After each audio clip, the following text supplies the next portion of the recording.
People find this an interesting area to look at. It's a very wide-ranging area. So if you're going to look at it, then you can kind of concentrate on e-learning within higher education. You don't have to worry about e-learning within kind of schools or for very young people or something. That's not to say that if you might find some examples you can bring across that are relevant, because sometimes some examples are kind of, they bring across generic things. But effectively you could concentrate on what's the impact on higher education. And we might ask ourselves kind of, well, why are people implementing e-learning? And it's suggested that there's perhaps a couple of main driving points. One is an underlying kind of financial issue, a resource issue, and another is what we might call a pedagogic issue. Okay, the word pedagogic, you won't hear it too often outside of teaching, but essentially it's to do with teaching and how we teach and how people learn. Okay, so if we use technology, can we help people to learn better? Can we teach better? Okay, things like that. So all this use of interactive media, things like interactive quizzes, being able to access the internet, being able to look at audio and video clips. Is it better? Does it give a better experience than simply giving people pieces of paper, for example, or writing things on a classic kind of whiteboard, something like that? So does the technology offer anything to add to the learning experience, and also does the technology kind of add anything to the overall experience of perhaps being a student, rather than not just strictly in terms of the learning and teaching stuff? And then the financial drivers. What are the financial drivers?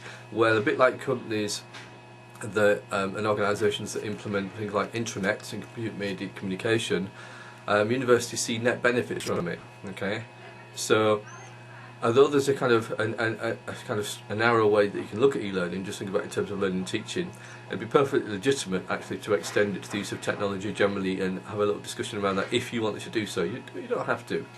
There's plenty you can do concentrating purely on e-learning. But universities, like a lot of organisations, see benefits in things like computer-mediated communications and benefits from the use of intranets and extranets. And you could bring in some aspects from those topic areas if you were also interested in those topic areas. Perfectly legitimate to bring something across, because there are generic benefits that organisations can get from the use of technology.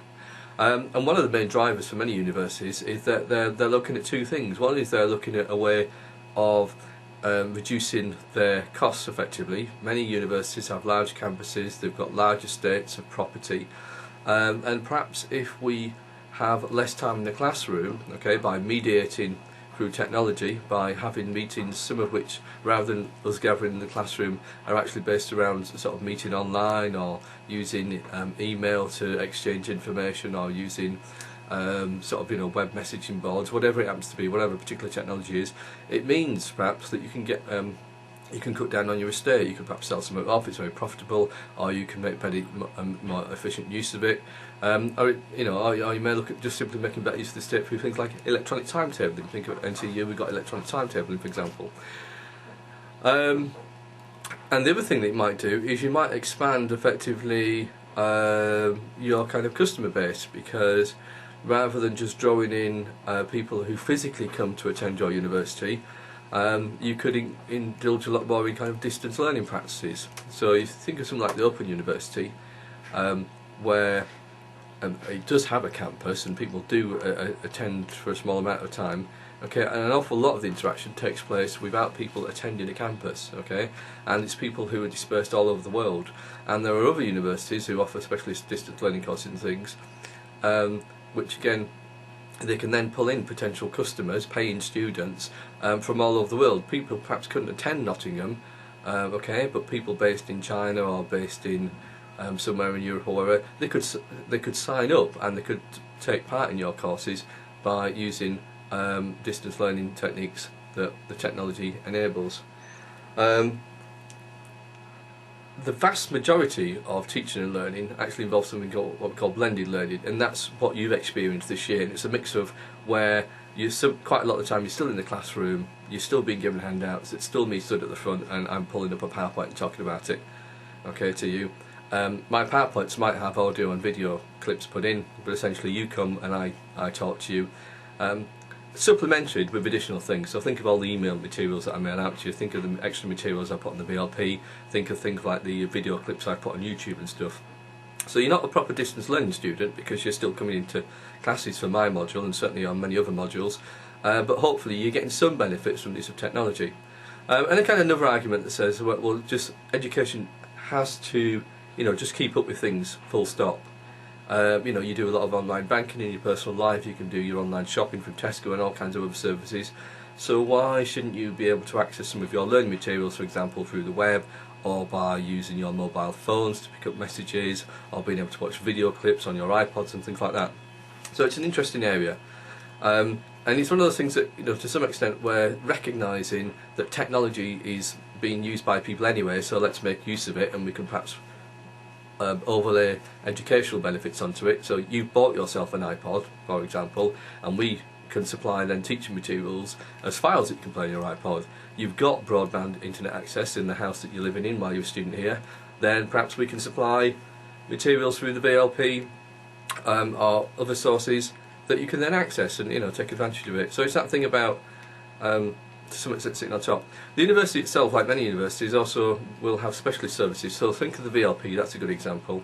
Okay, you can get lots of lecture notes through it, you can get lots of information through it, you can communicate through it, you can look at all kinds of statistics and information about yourself through it. So that would be, a good example of where we've got like a bespoke, specific service. Okay, rather than us layering something on something you're already using. But if you look through the lecture notes on it, and I'm kind of glancing at them now to remind myself what they were, you'll find that there are lots of specific and useful examples of there. So just to try and remind myself things, I'm watching the clock very carefully because I've got a 10-minute limit on this video. So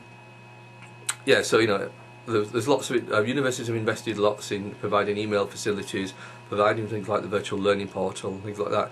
And do they actually add benefit? Do they seem to help you? In some ways. Think about your own experience. Imagine now if we took the VLP away. Imagine if we took all the electronic journals out of the library. Imagine if you didn't have email. Okay. Would that have an impact on your experience while you were there at the university? And the answer is almost certainly yes, it would. Okay. Other interesting areas that are coming in, of course, we've got things like wireless networks in various parts of the university. So you can bring your laptop in and you can connect to the internet and through the wireless networks. Many people have now got kind of phones that will allow them to browse and do all kinds of things through it, and we can communicate in different ways. And a lot of people are now beginning to use kind of Web 2.0 technologies, for whatever better expression, in learning and teaching. So these are blogs and wikis and podcasts, and putting videos on YouTube are good specific examples that you could link to this lecture. Things that we can do easily and cheaply, and things that you could do if you chose to do so as well. The downside, of course, are issues like plagiarism. Okay, so we've got issues around plagiarism, the fact that people can copy and paste things from assignments, and there's a kind of ongoing war between people who are committing plagiarism and staff who are using anti-plagiarism services, such as the GIST PDS service that you've experienced and things like that. But also, if we bring all this kind of technology in, we spent a fortune as a university, like many universities, on putting in high-speed networks and stuff, providing you with email accounts, providing you with all kinds of facilities. And hopefully, a lot of the time, a lot of you are using those to improve your educational experience. But on the other hand, you may just come in and you surf the web and you're playing pool and you're playing other kind of games and doing it all electronically. And actually, it's a big distraction, perhaps, from your learning experience. It's not adding to your learning experience. So we shouldn't automatically assume that simply providing video conferencing, providing email services, will make for a better experience for you, or that it will make you a better learner. Okay, that's not necessarily the case. So these things have got to be managed a bit like all technologies and stuff. So it's definitely an interesting area to look at. It's something that you've experienced to some degree, even if you've perhaps not thought about it too much up to now. And what we'll do is, if you look at the other video clip on e-learning, I'll call up some specific examples and screenshots and stuff. Okay? Alright then.